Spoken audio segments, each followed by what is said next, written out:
कानपुर के काकादेव पांडु नगर निवासी पेशे से एसबीआई इंश्योरेंस सीनियर मैनेजर बरखा श्रीवास्तव ने बताया कि 18 सितंबर को वह पार्वती बांग्ला रोड तिलक नगर स्थित वाइब्स सैलून में बेटे के बाल कटवाने गई थी। उनका आरोप है कि यहां पर सोनी नाम की कर्मचारी ने ऑफर की बात कहते हुए फेशियल कराने के लिए कहा। फेशियल कराने के दौरान कर्मचारी ने उनकी सोने की चेन पैंडल पड़ी हुई उतरवा दी। फेशियल के बाद जब वह वहां से निकली तो उन्हें चेन की याद आई। भागते हुए वह जब सैलून पहुंची और चेन के बारे में पूछा, लेकिन कर्मचारियों ने चेन न होने की बात कहकर उन्हें चलता किया। उक्त मामले को लेकर पीड़िता ने सैलून मालिक समेत 4 के खिलाफ रिपोर्ट दर्ज कराई है। कोहना थाना पुलिस ने तहरीर के आधार पर मुकदमा दर्ज कर मामले की जांच शुरू कर दी है। मतलब जब से खुला तभी से जा रही हूँ 3 साढ़े 3 साल से, और काफ़ी मेंबरशिप ले रखी है मैंने। और संडे के दिन मैं करीब दोपहर में 3 बजे के आसपास अपने बेटे के बाल कटवाने गई थी। जब मैं जब गई वहाँ पे, तो वहाँ पे जो रिसेप्शन पे लड़की है कोमल, तो उसने मेरे से बोला कि मैडम एक फेशियल आया हुआ है जो 5000 रुपये का है, कंपनी ऑफर में 600 रुपये में कर रही है। तो मैंने कहा नहीं कोमल, मेरा मन नहीं है, अभी हमने 10 दिन पहले कराया है और हम नहीं कराएंगे। कहते नहीं मैडम, जब तक आपके बेटे के बाल कट रहे हैं तब तक ये हो जाएगा आपका।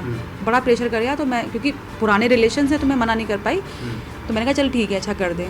फिर मैं जब वो मुझे फेशियल के लिए रेडी अंदर गई, तो एक रूम होता है जहाँ पे, अब अंदर तो कैमरेज नहीं होते हैं ऑब्वियस है रूम के अंदर, तो जो वहाँ पे लड़की है सोनी जो मेरा फेशियल करने जा रही थी, तो उसने मेरे से कहा कि मैम ये चेन आप जो पहने हुए हैं उसको उतार दीजिए।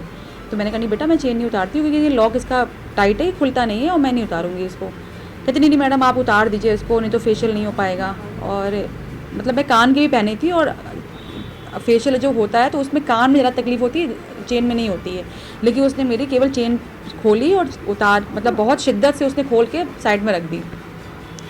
फिर जब फेशियल ओवर हो गया, अब क्योंकि जब मैं गई थी फेशियल कराने के लिए, तो मेरे से कोमल ने कहा था कि मैडम जो नया फेशियल आया वो मशीन से होता है।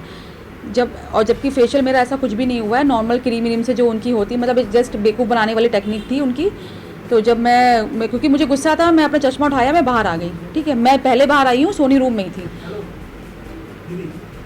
उसके बाद जब मैं आई, मेरे ना हेयर वॉश भी होने थे, मैंने हेयर वॉश किए। मेरा मूड ख़राब था फेशियल की वजह से, मैं तुरंत निकली वहाँ से।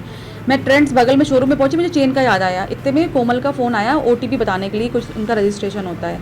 तो मैंने कहा कोमल ओटीपी बाद में बताऊंगी, पहले तुम मेरी चेन वहाँ रह गई, उसको इमीडिएटली उठाओ, मैं अभी आ रही हूँ। फ़ोन करते करते मैं तुरंत ही पहुँच गई, 2-3 मिनट में मैं पहुँच गई। लेकिन वहाँ पे मेरी चेन गायब हो चुकी थी, चेन नहीं मिली। मैंने बहुत रिक्वेस्ट की, मैं 3 से 4 घंटे वहीं बैठी रही, सब कुछ कर लिया वहाँ पे, लेकिन मेरी चेन वहाँ से नहीं मिली। अब मैं लगातार तब से यहाँ पे थाना कचहरी भी कर रही हूँ, मैंने मालिकों से भी रिक्वेस्ट करी है। कौन सा beauty parlour? Vibes beauty parlour था तिलक नगर में। और कौन से थाने में आप गई? तो कोई पूना थाने में ही आई थी मैं। अगले दिन आई तो उस दिन तो मेरी रिपोर्ट नहीं लिखी गई, मैं एप्लीकेशन लिख कर आई थी, क्योंकि उन्होंने बोला कि पहले जांच होगी फिर रिपोर्ट लिखी जाती है। उसके बाद ये लोग गए थे, लेकिन अब मुझे वो जो जाँच हुई है उससे नहीं था, क्योंकि केवल इन्होंने नॉर्मल पूछा था।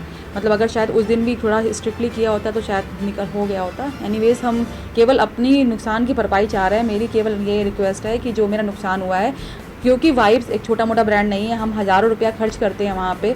ठीक है, तो हम एक बड़ी जगह जा रहे हैं, तो उनकी मालिक की रिस्पॉन्सिबिलिटी कि अगर उनकी जगह से कोई चीज़ गायब हुई है तो आप उनकी भरपाई करें। अब वो लड़की दे रही है, कोई दे रहा है, मुझको इससे मतलब नहीं। मेरा नुकसान हुआ है तो मैं केवल इतना चाहती हूँ कि मेरी जो नुकसान हुआ है उसकी भरपाई हो जाए वहाँ से।